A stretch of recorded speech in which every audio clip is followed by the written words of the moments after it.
Ang mga ulat naming binantayan. Ang mga kolorum na pribadong paaralan. Nasabi ko sa kanila yung school nila is not accredited. Nalungkot sila. Paano yan? Babalik kami dun sa grade 2. At ang lumolobong bilang ng mga minor de edad na lulong sa paninigarilyo. Pag mura siya, madali ka makakuha. Usok lang naman po yung nahabol namin doon. Tsaka yung lasa. Sanay na po ako. Saan ka natuto mag-galigyo? Pag wala pong pasindihan, sinisindihan ko po. Ate ko po. Itong mas malawakang pagbabantay. Sa mga isyu ng pamahalaan at lipunan. Reporter's Notebook. Sa tala ng Department of Education o DepEd, sa mahigit 10,000 private elementary at secondary schools sa bansa, 25% ang itinuturing na kolorum, mga paaralang walang kaukulang permiso at akreditasyon mula sa DepEd. Bakit nakakalusot sa mga kinauukulan ang ganitong sistema?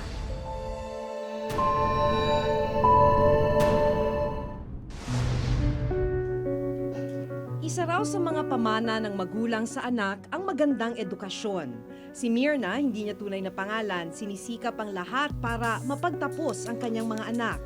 Sa paniwala niyang mas mabibigyan sila ng moderno at mataas na kalidad na edukasyon, sa private school niya napiling ipasok ang mga bata. Sent to a small village in the countryside. No offense man sa mga public school, pero ang dami kasing estudyante. Tapos, so iniisip ko, ang daming estudyante, so paano na mas mahirapan yung matuto yung mga bata. Samantalang dito, may bayad nga, pero pagtsatsagaan na lang namin yung tuition fee, at least konti, at least parang tutok yung mga estudyante, yung mga anak ko. Umaabot sa 30,000 piso ang kabuang bayarin sa eskwelahan ng kanyang mga anak kada taon. Hindi birong halaga, lalo na para sa tulad niyang kumikita lang ng mahigit 15,000 piso kada buwan. Yung matrikula pa na, ibang utang mo na lang para lang maipasok sila sa school. Pero sa loob ng 3 taong pag-aaral sa kanyang mga anak sa private school, may mga kakaibang patakaran daw siyang napansin sa eskwelahan. At nangangamba siyang mauwi sa kawalan ang lahat ng kanilang ipinundar. Kasi nasabi ko na nag-skip ng lessons yung mga teachers. Kasi ginaguide ko sila pagdating sa bahay ng mga lectures nila, ng assignments nila. So minsan, lalo na sa math, minsan meron lessons na hindi nila nakukuha. Sasabihin ko, bakit hindi nyo na sinasagutan to? Sabi niya, hindi, skip muna daw yan. Pero ang labis daw na ikinagulat ni Mirna ay nang makita niyang may nakapaskil na cease and desist order sa gate ng eskwelahan noong nakaraang buwan. Ginawa ko, tumawag ako sa DepEd. Kasi nasa akin lagi yung number ng DepEd Parañaque. So tumawag agad ako sa kanila, tinanong ko sa kanila yung tungkol doon. Tapos ang sabi nila, may cease and desist order, hindi nga daw magbubukas ngayong school year.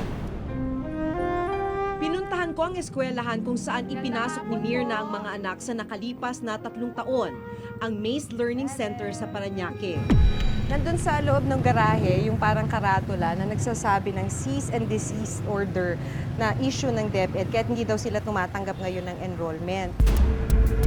Ako po si Maki Pulido, sister, sa GMA 7. Ay, pagdating na lang po ng aming superior, wala pa po. Wala po. Very sorry, Sige po. Salamat po, sister. Kinumpirma ng DepEd Parañaque na kolorum o walang permit to operate ang Maze Learning Center at kasalukuyan itong iniimbestigahan kaya isang cease and desist order ang inihain. Dumating po kami doon sa intensive na campaign namin na hanapin talaga yung mga paaralan na walang permiso. So doon po namin nalaman na yung kanila palang permiso ay hindi para doon, hindi angkop doon sa 2 campus nila at ito ay lapse na noong 2007 pa. Ang mas pinangangambahan ngayon ni Mirna at ng kanyang mga anak, ang ilang taong ginugol nila sa eskwela maaaring ituring na invalid o walang bisa. Nung nalaman ko na nasabi ko sa kanila yung school nila is not accredited, nalungkot sila. Sabi nila sa akin, lalo na yung isang anak ko, sabi sa akin, paano yan? Babalik kami dun sa grade 2. Kung tutuusin, matagal ng problema ang kolorum school sa bansa. Minsan na rin isiniwalat ng Reporter's Notebook ang tungkol sa isyong ito. Nasaksihan pa namin ang pagmamatigas ng ilang paaralang walang kaukulang permiso mula sa DepEd. Bakit nandito kayo? Magsushoot po sana. Bakit? Sana magpapaalam muna kayo. Sana hindi niyo ako tinutulak. Pwede naman ho akong pakiusapan. Kaya lang siyempre dapat nagpapaalam muna. Di ba Oo nga, tingnan kaya nga ako pinupuntahan ko kayo. Kaso hinawakan niyo na ako agad eh. Pwede naman ho ako sabihan ng maayos. Bro, isa po muna yung camera. I-open mo kasi yung camera. Ano muna? That is illegal. That is illegal. Pero ang mas nakababahala, marami pa rin ang mga kolorom na eskwelahang mistulang kabuting nagsulputan. Sa datos ng Department of Education, sa mahigit 10,000 private elementary at secondary schools sa bansa, 2,222 ang nag-ooperate ng walang permit, recognition at accreditation mula sa DepEd. Kasi kung hindi recognized ng DepEd, pag-graduate ng bata, ay hindi siya mabibigyan ng tinatawag na special order. Yung special order ay ginagawad ng DepEd na yung halimbawa pupuntahang high school, kung private ito, no, ay tinitignan kung talagang recognized. Kung mayroong special order ang kanyang pag-graduate, ang kanyang diploma. Kung walang special order, hindi siya tatanggapin nung eskwelahang legitimate sa high school. And of course, sa college, hindi rin. Habang abalang nag-iikot sa mga paaralan para sa pagbubukas ng klase, nakausap ko si DepEd Secretary Armin Luistro kahapon. Yung responsibilidad ng DepEd na bantayan na lahat ng eskwelahan ay accredited.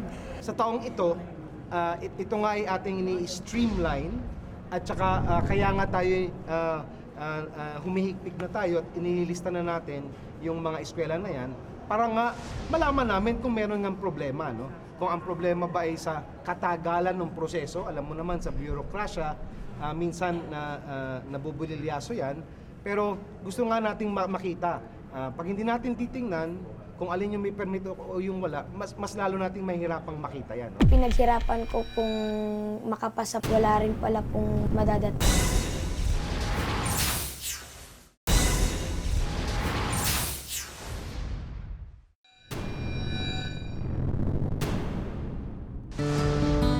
Si Nerissa, hindi niya tunay na pangalan. First year high school ngayon sa Taguig Science High School.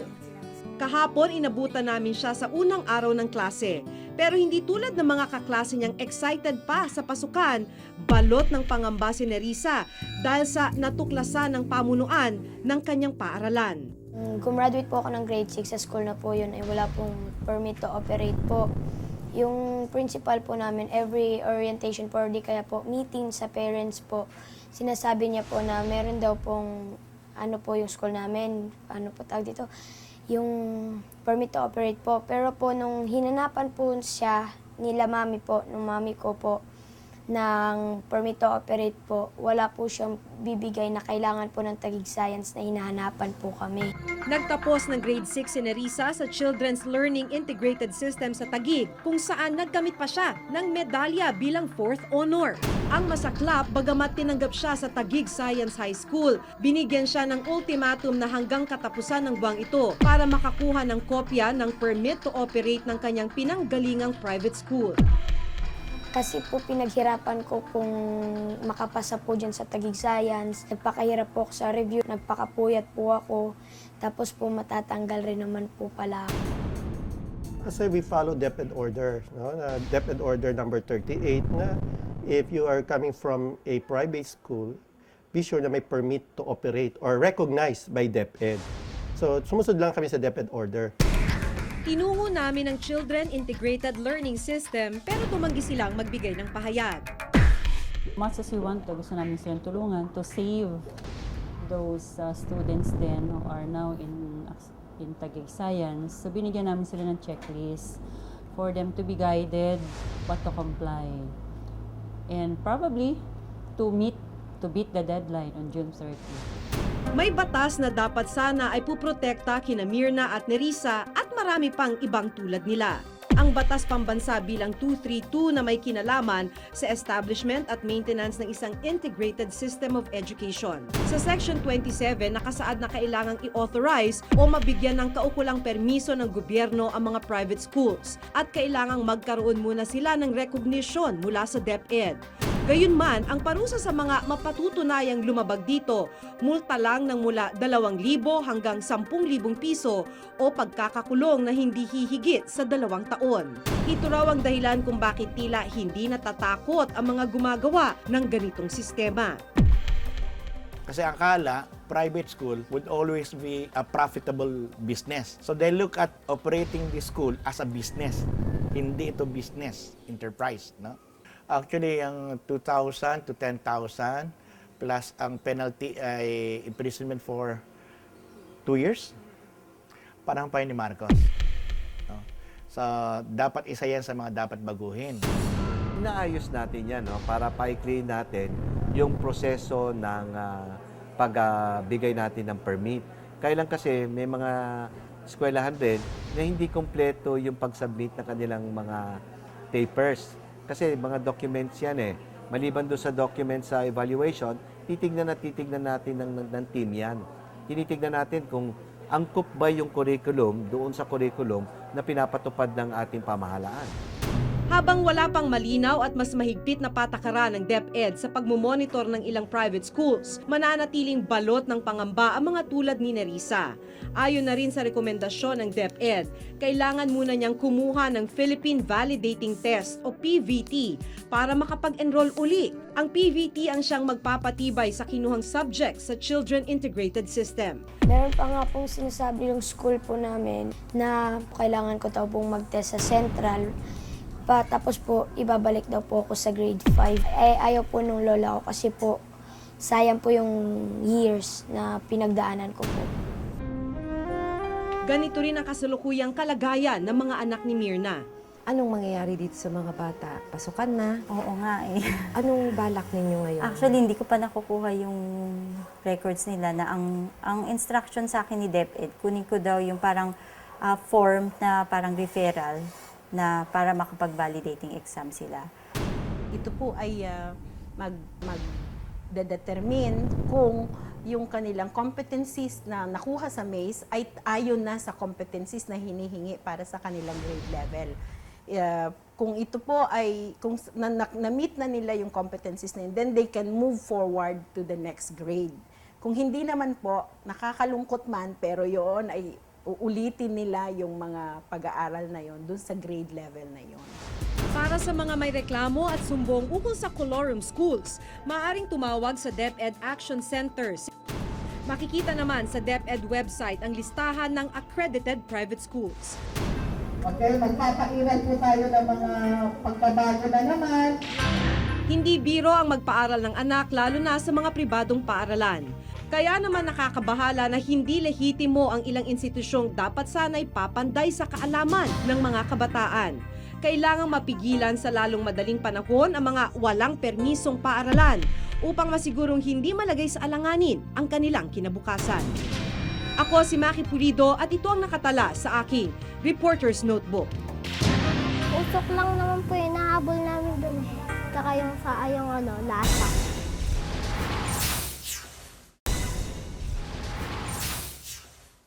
Ayon sa World Health Organization, 2 sa bawat 5 Pilipinong may edad 13 hanggang 15 ang naninigarilyo o katumbas siya na mahigit sa 2 milyong kabataan. Isa sa mga itinuturong dahilan ng papataas na bilang na ito ang mababang presyo ng sigarilyo sa bansa. Sagot na nga ba ang pinanukalang Sin Tax Reform Bill sa mga isyong kaakibat ng paninigarilyo?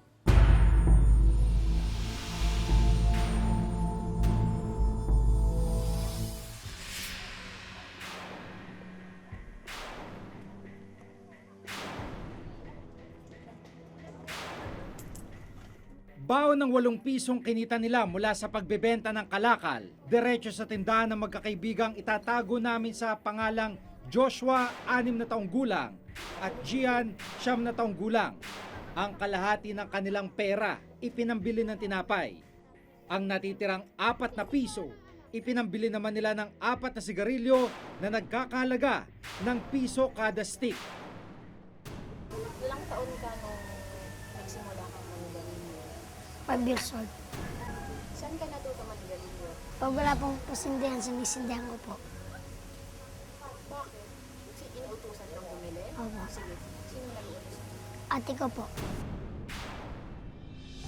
Bagamat ipinagbabawal ng batas at nakasulat sa mismong pakete na bawal pagbenta ng sigarilyo ang mga minor de edad, parang candy lang nila itong nabili sa sari-sari store. Bakit ka naman ganyan? Kasi po nasasanay lang po ako sa mga tambay. Inuutosan ako bumiling sigarilyo tapos sinisindihan. Sabi nila sisindihan daw. Kung hindi mapipigilan sina Joshua at Gian sa paghitit ng sigarilyo, hindi malayong mapabilang sila sa tumataas na bilang ng teenager na maagang nalulong sa paninigarilyo. Ayon sa National Youth Commission noong 2011, 2 sa bawat 5 teenager edad 13 hanggang 15 sa Pilipinas ang naninigarilyo. 38.2% o katumbas ng 2.2 milyong kabataan ang bilang na ito ay batay sa ginawang survey ng World Health Organization o WHO mula 19.6% o 1 milyong teenager na naninigarilyo noong 2003. Lumobo ito sa 27.3% o 1.5 milyon noong 2007. Ang effect ay hindi nakikita kaagad maski na nag-uumpisa ka sa bata. So pag nag-ipon yan after 10 or 15 years, ay doon nalalabas yung mga problema ngayon. Ganito ang kalbaryo ngayon ng 65 taong gulang na si Lolo Sito. Natagpuan ko siya sa isang barong-barong sa tabi ng police station sa Pasig Rotonda. Anong edad ho kayo nagsimula manigarilyo? Alain, ang edad ko. Gaano kalakas ho kayo nun? Kung pag naniligarilyo, nakakailan ho kayo? Hindi pa, inutusan lang muna ako. Hanggang natuto. Sa isang araw, 2 kaha. Ang kalakasan nyo? Hanggang kuwan. 2006 yan. Habang kausap ko si Lolo Sito, dama kong hirap siya sa kanyang paghinga. Hingal at pautal-utal niyang inilarawan ang kanyang kalagayan. Pag inaatake kayo nung sakit nyo, gaano kahirap? Kahit yung simpleng paggalaw lang, gaano kahirap po para sa inyo? Medyo, hindi makahinga. Parang kapos na hininga. Yung una tumakbo ako sa ospital. Yun, ginalagyan ako ng oxygen. Sabi ho ng doktor, anong pinagmulan ho ng sakit nyo? Manigarilyo daw. Ay, huwag ka na manigarilyo sa sabi sa akin.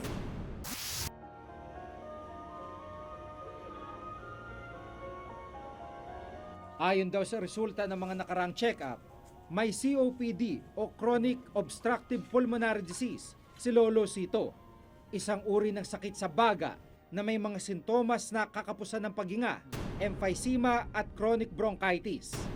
Namamanas o namamagari ng mga paan ni Lolo Sito, dala na rin daw ng kulang na supply ng oxygen na dumadaloy sa kanyang dugo.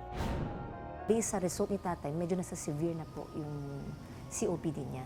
Based sa test natin ng spirometry. Maraming factors, no? Ang COPD kung paano nakuha. Of course, number 1 is smoking, no? Ang major factors, paninigarilyo. Kaya usually tinatanong namin kung gaano kayo katagal na nigarilyo, gaano ka lakas sa isang araw ba, ilan ba nakukonsume ninyo? Isang pack, isang kahaba? Or pangalawa, may mga genetics din, ano? Pangatlo, mga usok. Sa datos ng DOH, 7 sa bawat 10 pangunahing dahilan ng pagkamatay sa Pilipinas may kinalaman din sa labis na paninigarilyo. Ayon sa Department of Health, nasa 240 katao kada araw ang namamatay dahil sa mga sakit na may kinalaman sa paninigarilyo. Kabilang na dyan ang lung cancer, emphysema at tuberculosis. Bagamat mula pa noon ay maigting na raw ang kanilang kampanya kontra sigarilyo, aminado silang mahirap pa rin pababain ang dumaraming bilang ng mga naninigarilyo dahil na rin sa murang presyo nito. Ang isang reason na tinitingnan natin dito ay mura lang, di ba? Cheap yung cigarettes dito sa Pilipinas. Tapos maliban pa sa mura, pag tiningnan mo siya, i-compare mo siya sa ASEAN, isa ata sa lowest. Pag mura siya, madali ka makakuha. Yung bata na kukonti lang yung allowance, pwede pa siya makabili. Naniniwala ang DOH na kung hindi magiging abot kaya ang presyo ng sigarilyo, malaking posibilidad na bababa ang mga gagamit nito. Halimbawa, tinaasan ng presyo yan. Alam mo, baka hindi na ako maninigarilyo. Kasi mahal na eh. Pambili na lang ng bigas. Ayon pa sa DOH, sa buong mundo, 15 Pilipinas sa mga bansa na may mataas na bilang ng mga consumers ng sigarilyo. Nangunguna naman tayo sa Timog Silangang Asya. Bukod dito, ayon pa sa World Health Organization, ang Pilipinas din ang may pinakamurang presyo ng sigarilyo sa buong Southeast Asia.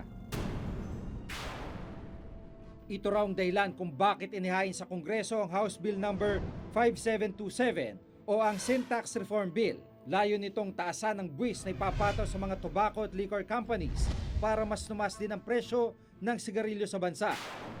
Kung maaprobahan ng batas, magkakaroon ng 12 pesos na tax kada kaha ang mga sigarilyong may presyong 11.50 pababa. Tataas pa ito ng 22 piso sa ikalawang taon ng pagpapatupad ng batas. Samantala, ang mga sigarilyo may presyong higit sa 11.50 per pack ay magkakaroon ng tax na 28.3 pesos sa unang taon na magiging 30 pesos per pack sa ikalawang taon. Pagkatapos ng magkasunod na taong pagtaas ng buwis, magiging standard na 8% ang magiging tax ng bawat kaha ng sigarilyo sa bawat 2 taon. Well, yung Sin Tax Bill ay pagbabago o reforma na ginagawa natin sa pagbubuwis na ipinapataw sa alcohol at saka tobacco. Kaya ganun yung pangalan niya na sin tax ang ginagamit. At ang layunin talaga ng excise tax, no? Excise tax to, ay hindi talaga primarily na mag-raise ng pondo para sa ating pamahalaan, kundi primarily mag-regulate ng isang bagay o habit na tingin natin sa lipunan o tingin ng gobyerno na dapat talagang makialam ang ating gobyerno. Ayon sa Framework Convention on Tobacco Control Alliance Philippines o FCAP, bukod sa malaking posibilidad na mabawasan ng mga naninigarilyo sa bansa, inaasahang 25 hanggang 30 bilyong piso kada taon ang makokolektang buwis ng pamahalaan oras na may pasang bill. 15% po ng increase dito sa sin tax na ito, mapupunta po doon sa mga tobacco farmers. Ito po ay isang safety net para sa mga tobacco farmers para matulungan po natin sila na makapaghanap ng alternative livelihood, no, doon sa kanilang tobacco farming. Umalma naman ang ilang tobacco companies sa posibleng maging epekto sa kanilang mga kumpanya ng panukalang batas.